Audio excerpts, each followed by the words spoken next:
Stretcher आणि wheelchair मिळाली नाही म्हणून आपल्या ब्रेन स्ट्रोक आलेल्या पतीला पाठीवर घेऊन रुग्णालयात फिरण्याची वेळ एका आदिवासी महिलेवरती आली आहे.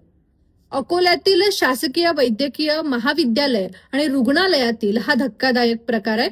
या आदिवासी महिलेच्या पतीला ब्रेन स्ट्रोक आला होता आणि म्हणून ती त्याला रुग्णालयात घेऊन आली होती, पण त्याला साधी व्हीलचेअर आणि स्ट्रेचर सुद्धा उपलब्ध झाला नाही आणि म्हणून ही महिला पाठीवरती पतीला घेऊन, पोटावरती बॅग बांधून आणि सोबत एका लहान मुलाला घेऊन रुग्णालयातील प्रत्येक विभागात फिरत होती.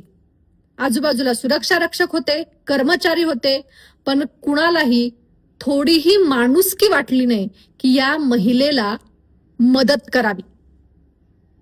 ही आहे आपली आरोग्य व्यवस्था.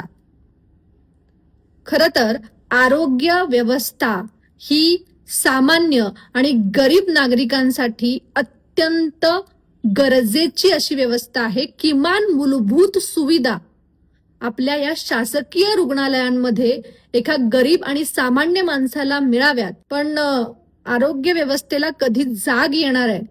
किमान मूलभूत सुविधा सामान्य माणसांना या आरोग्य व्यवस्थेकडून कधी पुरवल्या जाणार आहेत? याचीच आपण वाट बघतोय.